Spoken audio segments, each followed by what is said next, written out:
Right, I'm just going to run through a few mods I've done to my guitar, which is like 4 mods.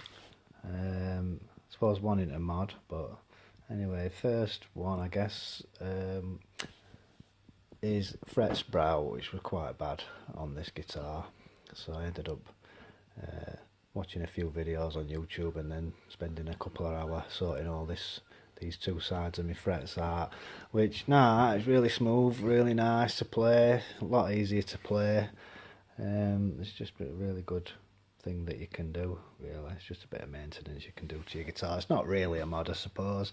Right, second one is pickups.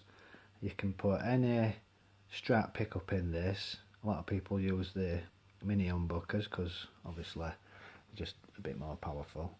And this is like a Chinese hot rails pickup. It's an Artec hot rails style pickup, and it's just made a massive difference, really. You can put Seymour Dunkers in this, like your SL59 little humbucker, or you can put your JB Juniors in. You can put any hot rails in, really, or you can put a single. You can just put a normal Strat pickup in if you want, but I don't know how loud that would be. But yeah, weren't too hard. All you do is take the top of this off, and then you just you take the back off, find your wires what are coming out through your actual pot here.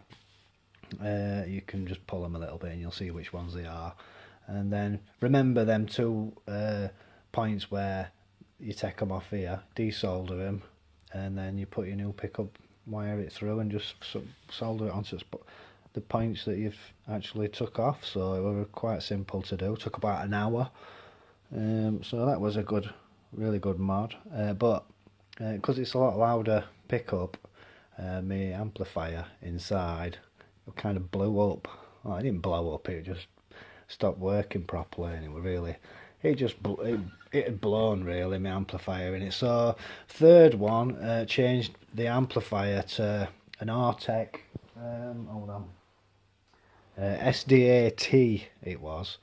You can have Artec's 2.5 watt little amp board. The original one's 1 watt, so it is a bit louder, or a lot louder actually. And you've got two types. You can get your P with SDAP, which is your pull pot, which you just pull it like what's on the front, or you can have SDAT, which is a turn pot, which is this one. And I also bought another pot and wired it up to the actual trim pot, which controls the gain, so I can mess about with the gain and stuff on this side. And this does work as a volume anyway, but you turn this on and then you can turn your pot up on the front on, and then you can mess about with your gain and turn it. You can turn it up on front, or you can turn it up on back. Don't really turn it up much on the back, but I just put that in just so I can turn it on. You could just put it in there and just turn it on and not mess about. Just set that level on your trim pot and not mess about with it and just have it like that. But you know, for versatility, you play about. And also, this trim pot, which is your gain pot, really works as a tonal. It's like a tone pot up. Right until the last 15%, probably the last 15% is where the gain ramps up quite a lot. So, and that has made an amazing difference to this guitar. Probably one of the best, but yeah, it's probably the best mod, really. Well, now my last mod, which is the effects mod on it, that is the best one, really. I can't. That's probably, it's amazing, really. Yeah, so what happened? Well, me and my mate were talking about this guitar and putting effects in it and stuff, and he got in touch with an amp guy who's an amp pedal expert, or I don't know, he's just obviously quality with pedals and amps, and he got talking to him, and he said probably not best idea putting a effects unit into here, but he said he could rewire it so that this headphone jack socket, he said he'd rewire that to be send and returns loop effects output. So basically you put a mono splitter cable in, which has got like two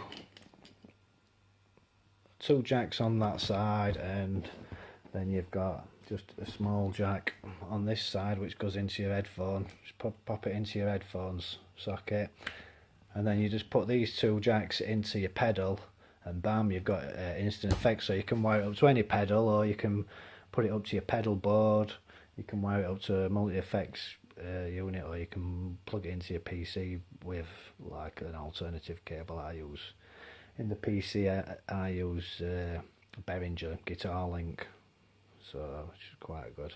But I'll give you a demonstration of how it sounds. And basically this mod with the effects, it just allows all your effects what come out of the guitar here, what you put into your pedal, to play them through this speaker here. Whereas you could do it before, but you'd have to have an external speaker, because if you as soon as you plug this out, this major 6mm jack in, as soon as you plugged it out, you'd got no sound in the speaker, which was a bit crap really, because you want to, that is what you want to be playing your music through on this guitar.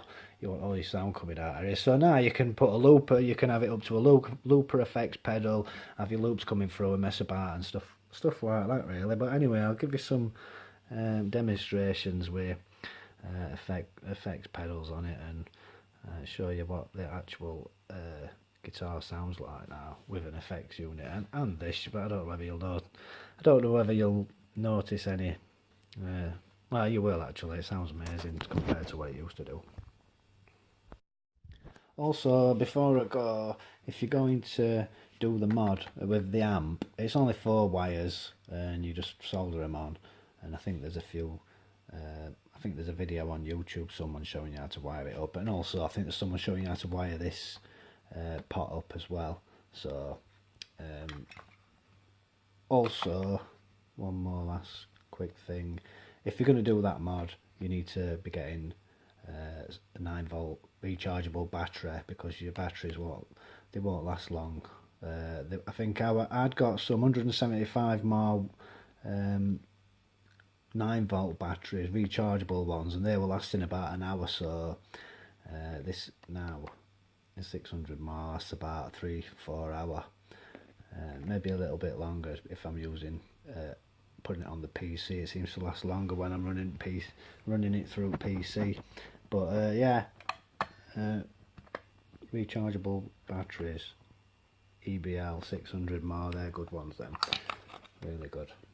So that is about it really. The guy who did the mod, the amp guy, pedal guy who did the mod, called Martin King, really cool guy. So I don't know if he's doing them, I don't know if he'd do them if you contacted him or anything like that, but it took him a couple of days. I just left my guitar with him for a couple of days and he rang me up and said, yeah, it's ready, come and get it. So right, quickly show you what I'm using. A 20,000 mAh power bank connected to a 5-volt to 9-volt power booster, which boosts your 5-volt power bank up to 9 volts. Got that plugged into my effects unit, and then I've got a mono splitter cable which goes to my headphone socket output of the Pignose guitar, which plays everything through, all the effects through the speaker. And it's a Moog GE100. It's got loop pedals, it's got rhythm, which is your drums and stuff, and it's got your wah and all your effects and all that. Also, if I'm link it up to the computer, I can get some different effects what I sometimes use, which is Guitar Rig Pro 5. You can get some different amp effects and stuff like that.